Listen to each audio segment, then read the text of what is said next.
initiative that you have taken. So could you tell us something more about the Seva initiative that you have taken and what are the whole reasons behind it? Obviously, is there anything trigger or a provocation that you said that this is definitely required now?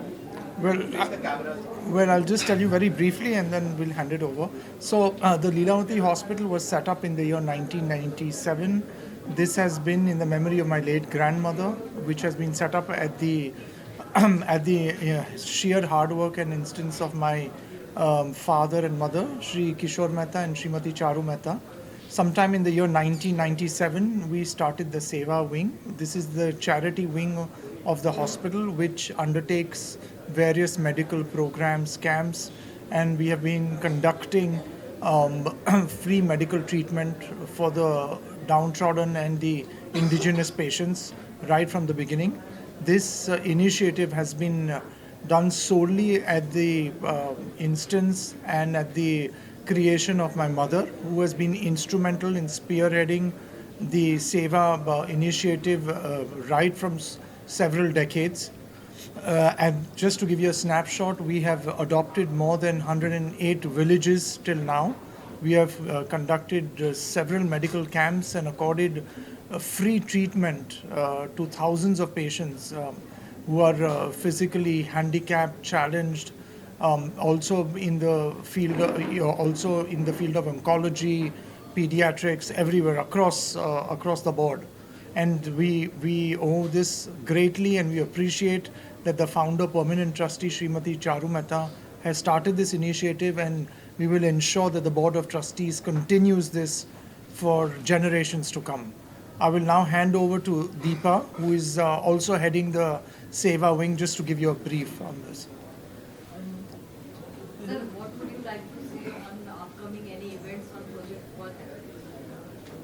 Sorry? What would you like to say on upcoming any event and Project On? Like we did Roshni eye services, where we have done close to 585 free cataract surgeries with multifocal lens. It is not an ordinary lens, it's a multifocal lens. We have started this around a year back, and our target is to complete at least 1,000 patients with both the eyes vision and with multifocal lens. So what are your thoughts on the overall effectiveness of the Nurses Excellence Program and preparing the nurses for their role? Biana?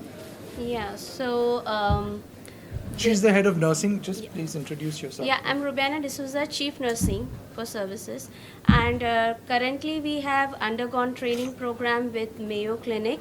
So we are basically focusing on specialization in critical care training and OT specialization training. So that is the area of training where our nurses will be enhanced with technologies, with specialized skills, so that we meet the international standard of care, aiming for the excellence patient care.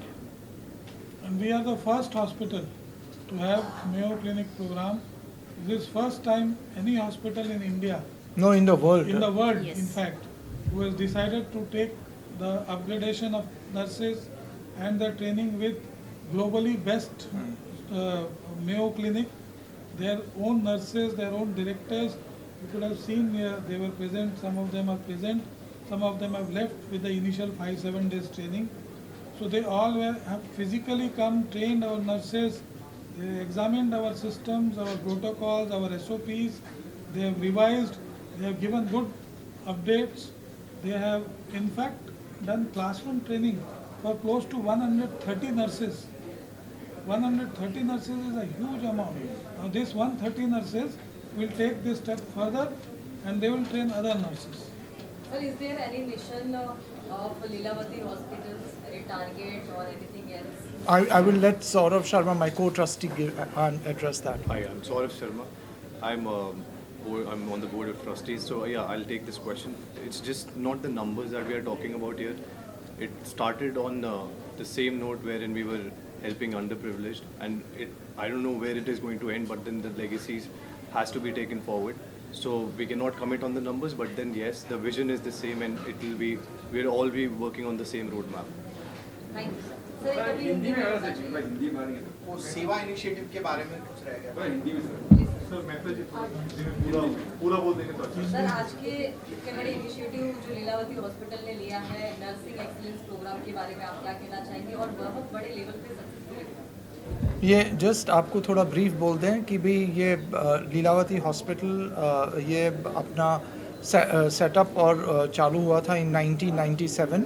ये मेरे दादी के नाम पे चालू हुआ है जहाँ पे मेरे पिताजी और माताजी श्री किशोर मेहता एंड श्रीमती चारू मेहता ने इनिशिएटिव लेके उनके काम और उनके शेयर हार्ड वर्क से ये हॉस्पिटल का जो प्रारंभ किया है। ये मल्टी स्पेशलिटी हॉस्पिटल है 350 बेड की अभी, जो फोकस्ड है on various medical treatment and initiatives.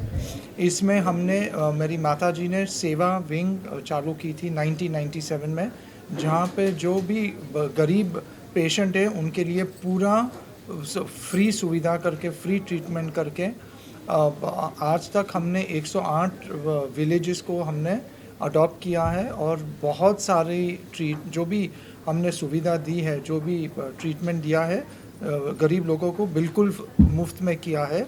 और 2000 पेशेंट के ऊपर तो हमने एक साल के अंदर इतना मेरी माताजी का योगदान है। सो ये जस्ट आपको एक it's a snapshot to show कि भी हम आगे जाना चाहते हैं और गरीब लोगों की सेवा करना के हमारा मेन फोकस है। सर अगला टारगेट क्या होगा? अगला टारगेट हमारा, जैसे कि आप लोग जानते हैं कि हमारा गिफ्ट सिटी में भी हॉस्पिटल आने वाला है। गांधीनगर में एक विलेज है जिसको, जैसे कि हम सर ने बताया, 108 विलेज हमने अभी तक अडॉप्ट किए। उस विलेज का पॉपुलेशन 5000 है। हम नेक्स्ट विलेज वो टारगेट कर रहे हैं। ऐसे ही सिमिलर कैंप्स जैसे पहले हो चुके हैं, रोटरी क्लब के साथ हमने कैंप्स किए, वैसे ही आई सर्जरीज़ और भी बहुत सारी सर्जरीज़ हमने डिफरेंट डॉक्टर्स के साथ मिलकर वहाँ पे प्लान किया हुआ। तो अब आप लोग ज़्यादातर कैंप्स गांधीनगर और गुजरात में भी देखेंगे। आर्टिफिशियल लिंग के ऊपर आपका कुछ हाँ, planning है? नेक्स्ट मंथ अप्रैल 22 2025 में हम आर्टिफिशियल लिम्ब कैंप प्रोग्राम करने वाले हैं, जहाँ पे 120 पेशेंट्स को हम prosthetics high quality prosthetic limbs provide कर देंगे, totally free of charge. Training centre में ट्रेनिंग सेंटर के बाद नर्सिंग के बारे में इसके बारे में नर्सिंग ट्रेनिंग को लेकर हाँ, तो ट्रेनिंग ये पहला ट्रेनिंग है ऐसा एक अजय ये ग्लोबली बेस्ट हॉस्पिटल नोन है मेयो क्लिनिक, उनके उससे प्रॉब्लम हो रहा है सर, थोड़ा सा माइक वहाँ है, आप थोड़ा सा डिस्टेंस सर, आप ही बोल दीजिए बेटर। उनको बोलने दीजिए अभी। हाँ अभी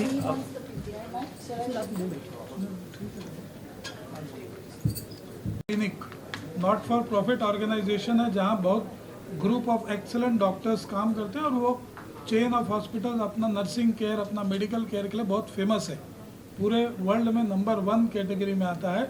उनके साथ टाई अप करके हॉस्पिटल ने अपने यहाँ की नर्सेस का स्तर बढ़ाने के लिए और उनको भी उस लेवल से जैसा वो सोचते हैं, जैसा वो काम करते हैं, वैसे ही यहाँ का भी नर्सेस का सोच बदले, उनके काम करने की शैली बदले, ताकि वो उसी स्तर का काम कर पाएँ जो स्तर का काम वो कर रहे हैं। इस पूरे उसमें हमने 130 नर्सेस को ट्रेन किया है और ये अभी ट्रेनिंग ख़त्म नहीं हुआ है। यही 130 नर्सेस का 6-8 महीना तक ऑफलाइन ऑनलाइन बीच बीच में ट्रेनिंग चल के 8 महीने बाद जब ये 130 नर्सेस ये बेस्ट नर्सेस ऑफ इंडिया हो जाएंगी, क्योंकि ये इंडिया से सीखी हुई हैं, यहाँ से ट्रेंड है और साथ में ये बाहर का भी इनका ट्रेनिंग हो चुका है। तो इस किस्म का जो ड्यूअल ट्रेनिंग होता है, जो 2 किस्म की ट्रेनिंग, उससे एक नर्स का सोचने की क्षमता, उसके काम करने की, उसको अच्छे से काम करने की क्षमता बढ़ जाती है। ये सर ये मतलब यहीं पे सिर्फ ऑन ड्यूटी होगा या कैसे? ये ऑन ड्यूटी भी होगा, ऑफ ड्यूटी भी होगा, दोनों होगा। इनफैक्ट अस्पताल के लिए बहुत बड़ा चैलेंज था 130 नर्सेस को बीच बीच में निकाल के उनको ट्रेनिंग कराना, पर किसी तरह हमने शेड्यूल्स आगे पीछे करके ये जो 5 हमारे पास ये आए हुए थे ट्रेनर्स, उसमें से एक नहीं आ पाया, 4 ही आ पाए। तो जो 4 ट्रेनर्स आए थे उनका शेड्यूल, हमारे नर्सेस का शेड्यूल, और वो भी 130 का, तो उसको हमने ग्रुप्स में बांटा था। ऑपरेशन थिएटर का अलग था, आईसीयू का ग्रुप अलग था तो इस तरह हम ऑपरेशन थिएटर के ग्रुप को हम शाम के समय ले लेते थे ताकि उनका ट्रेनिंग के समय ऑपरेशन सवेरे सब कंप्लीट हो चुके रहें। और क्रिटिकल केयर का सवेरे ज़्यादा काम रहता है जब डॉक्टर्स राउंड्स पे लेते हैं, तो उनका भी शाम को लिया गया। जो लीडरशिप का था उनका सवेरे ट्रेनिंग लिया गया। तो ऐसा करके सब मिक्स मैच करके ट्रेनिंग्स दिया गया 10 दिन। आगे ये ट्रेनिंग्स आगे भी कंटिन्यू होगी, कुछ ऑफलाइन होगा, कुछ ऑनलाइन होगा। बीच बीच में ऑफलाइन उनके यहाँ से रिप्रेजेंटेटिव्स आएंगे और ऑनलाइन हमारे ये 130 का स्पेसिफिक सर्टिफिकेट कोर्स के लिए रजिस्ट्रेशन किया जा चुका है। इनको अपनी सहूलियत से घर पे बाहर जब इनको सहूलियत मिले इनको वो पूरे मॉड्यूल्स अटेंड करके वो उनकी एक सर्टिफिकेशन का जो एग्ज़ाम या जो भी फॉर्मेलिटीज़ है वो कंप्लीट करनी पड़ेगी। सर कौन सी कंट्री से ये ट्रेनिंग चल रही है और US पूरा बोलिए सर, कौन सी कंट्री से कितने ट्रेनर हैं, कौन से ट्रेनर? यूएस से ट्रेनिंग चल रही है। मेयो क्लिनिक करके जो ग्रुप है उनके नर्सेज हैं, senior nurse advocate, senior nurse administrators हैं जिन लोग यहाँ आके ट्रेनिंग कर रहे हैं। और ये जो ऑनलाइन उनके प्रोग्राम्स हैं ये वैसे भी मेयो क्लिनिक के प्रोग्राम्स अवेलेबल हैं, लेकिन ये हमारी तरफ से हॉस्पिटल की तरफ से यूनिकली हमारे नर्सेज के लिए स्पेसिफिक प्रोग्राम्स डिज़ाइन किया गया है जो उन लोग के साथ शेयर होगा ऑनलाइन अभी कुछ ये समय। नर्सेज बहुत ही सीनियर नर्सेज हैं और बहुत ही सीनियर नर्सेज हैं। They are at the director level और अदर लेवल्स। बहुत साल का एक्सपीरियंस है और उनके अंदर अभी फ़िलहाल मेयो जो ग्लोबल हॉस्पिटल्स हैं मोर देन 20,000 नर्सेज उनके अंदर ये लोग काम करते हैं और ट्रेन कर चुके हैं अभी तक। सर फीडबैक लिए नर्सों से जो सीखा है, क्या नया बनाया, क्या चैलेंज था, क्या नया कुछ सीखा? यस तो ये जो ट्रेनिंग है, जो चैलेंज है, जैसे इन्हांसमेंट ऑफ नॉलेज, जैसे हम अभी नॉर्मल करते थे, अभी हम एक्सीलेंट लेवल पे करेंगे with new technologies in it. So technology involvement रहेगा, साइंटिफिक प्रिंसिपल इन्वॉल्वमेंट रहेंगे। So the level is risen up to high levels. So nurses are now boosted up because India में जो हमें अपने नर्सिंग मिलते हैं तो वो भी उनके पास एडवांस नॉलेज अभी बढ़ गए हैं, इन्हांस हो गए उनके नॉलेज। तो अभी जो एक स्टेप था वो अभी और एक स्टेप अप हो गए। Thank you.